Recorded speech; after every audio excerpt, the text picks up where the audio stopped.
딩모니의 오디오 극장에 잘 오셨습니다. 어서 들어오시죠. 안녕하세요, 딩모니입니다. 편안한 주말 보내셨나요? 이번 주는 영국의 이야기로 시작해보죠. 영국의 흑역사 중에 하나인데요. 이름하야 피해 일요일 사건입니다. 피해 일요일 사건은 1972년 영국의 공수부대가 사실상 같은 나라 사람들에게 총을 발사해가지고 14명을 죽인 사건이에요. 나라를 지키려고 있는 군인인데 같은 나라 사람을 죽이다니, 영국은 왜 이렇게까지 잔인한 짓을 했을까요? 오늘도 저와 끝까지 함께 해주셔서 영국의 흑역사, 이 피해 일요일 사건에 대해 알아가셨으면 좋겠습니다. 바로 시작할게요. 자, 결론부터 말씀드릴게요. 영국의 공수부대가 같은 나라 사람들에게 총을 발사한 이유는 시위를 진압하기 위해서였어요. 이 이야기를 조금 더 자세히 하기 위해서는 사실 이 북아일랜드라는 현재 영국을 구성하고 있는 4개 구성국 중 하나의 이야기를 좀 해야 돼요. 지금 영국은 유나이티드 킹덤, UK 이런 이름답게 잉글랜드, 웨일스, 스코틀랜드, 북아일랜드 이렇게 4개 구성국이 연합한 형태잖아요. 근데 사실 북아일랜드가 진짜 좀 신기해요. 왜냐면 다른 구성국들, 뭐 잉글랜드나 웨일스, 스코틀랜드 이런 국가는 다르게 북아일랜드만 그레이트 브리튼 섬이 아니라 옆에 있는 또 다른 섬, 아일랜드 섬에 위치해 있거든요. 그래서 영국 땅은 2개의 섬에 걸쳐져 있는 형태인데요. 웨일스랑 잉글랜드, 스코틀랜드가 모여있는 그레이트 브리튼 섬이 하나가 있는 거고, 북아일랜드가 있는 아일랜드 섬, 이렇게 2개의 섬으로 이루어진 거죠. 근데 또 북아일랜드가 있는 이 아일랜드 섬에는요, 아예 또 아일랜드라는 또 별개의 나라가 존재해요. 상당히 또 복잡한 역사를 갖고 있긴 한데요. 오늘은 피해 일요일 사건이 메인 이야기니까 제가 좀 앞에 이야기는 빠르게 소개해 드릴게요. 일단은 이 아일랜드 섬이라는 곳이 공식적으로 영국의 식민지가 된 건 1649년. 그 청교도 혁명의 주인공이었던 크로멜이 아일랜드 섬에 침공하면서부터였어요. 이때부터 아일랜드 섬의 전체가 영국의 식민지로 들어가죠. 그러다가 1801년에는 이 아일랜드 섬을 영국에 합병시켜버려요.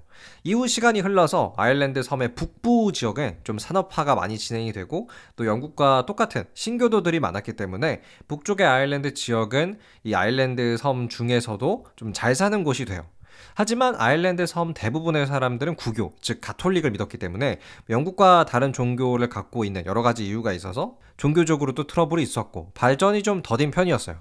그러다가 본격적으로 이 아일랜드 섬 사람들이 우리도 이제 영국한테 벗어나서 독립을 해야겠다라고 실질적인 독립전쟁을 벌이거든요. 그게 1919년이에요. 이렇게 1919년 아일랜드와 영국의 독립전쟁이 시작이 됩니다. 그래서 결과적으로는 1921년 독립에 성공을 하죠. 아일랜드 자유국이라는 새로운 나라가 탄생을 해요. 근데 여기서 아일랜드 섬 전체가 하나의 아일랜드 자유국으로 독립하질 않았어요. 아까 왜 좀 잘 살았던 아일랜드 섬의 북부 지역은 그냥 영국에 남기로 결정을 했거든요. 그래서 이때 아일랜드 섬의 북쪽은 영국에 남게 되고 나머지 지역이 이제 아일랜드 자유국이 됩니다. 자, 사실 이렇게 그냥 딱 끝났으면 참 평화로웠을 텐데, 이 문제는 북아일랜드에서 일어나요. 북아일랜드의 물론 대다수의 주민들은 영국과 똑같은 신교도가 맞았어요. 하지만 100%다 신교도는 아니었고 구교, 가톨릭교 신자도 꽤 많았어요. 근데 이 북아일랜드 정부라는 조직이 가톨릭교를 믿는 주민들을 의도적으로 좀 배제하는 거예요. 정치적으로나 경제적으로나 왕따를 시킨 거죠. 그래서 당연히 이 북아일랜드에 사는 가톨릭교 신자들은 화를 냅니다. 아니, 우리도 똑같은 북아일랜드 사람인데 왜 차별하냐? 우리도 똑같은 권리를 줘라 라고 했어요. 그러면서 점점 폭력적인 상황으로까지 이어지죠. 그래서 북아일랜드의 신교도와 가톨릭교 세력들이 서로 간의 무장 공격으로 확대가 되는 상황까지도 생기는데요. 그걸 보고 있었던 영국 정부가 이제 개입을 하는 순간이 찾아옵니다. 아니, 너네 북아일랜드 정부가 이건 해결할 사안이 아니다. 우리 영국 정부가 직접 나서서 너네 문제를 해결해 줄게. 그러면서 이제 영국의 본 군대가 북아일랜드에 들어오게 되는데요. 여기서 바로 이제 오늘의 메인 이야기죠. 피해 일요일 사건이 터집니다. 때는 1972년 1월 30일. 이 나라에도 똑같이 이 북아일랜드에서 가톨릭교 시위대가 자신들의 권리를 주장하면서 시위를 하고 있었어요. 그런데 당시 영국의 공수부대가 이 평화롭게 시위를 하던 시위대에게 총을 쏩니다. 그래서 시위대 14명이 사망하고요. 13명이 부상을 당해요. 사실상 같은 나라 사람을 죽인 거죠. 이게 이제 피해 일요일 사건인데요. 영국군의 잔인함을 보여주는 사건이었어요. 특히 이 사건을 계기로 이 북아일랜드의 가톨릭교 세력이 여론을 좀 많이 끌어와요. 그래서 영국이 약간 탄압자 이미지를 갖게 되고 북아일랜드의 가톨릭교 세력이 좀 약자 이미지를 갖게 됩니다. 자, 그러다가 사실 이 상황이 최종적으로는 또 어떻게 끝이 나냐면요. 일단 북아일랜드 신교도 무장 세력 그리고 북아일랜드의 가톨릭 무장 세력 이 두 조직 모두 무장을 해제하고 평화를 함께하는 것으로 결론이 나요. 근데 이렇게 평화를 유지하자라고 결정한 게 비교적 최근이에요. 왜냐하면 무장 해제를 완전히 이제 한 게 2009년이었거든요.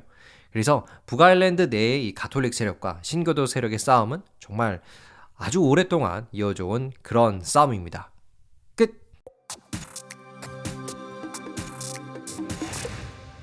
네, 오늘은 영국의 흑역사라고도 볼 수 있는 피해 일요일 사건이었습니다. 이 자국민을 총으로 살해한 사건이었는데요.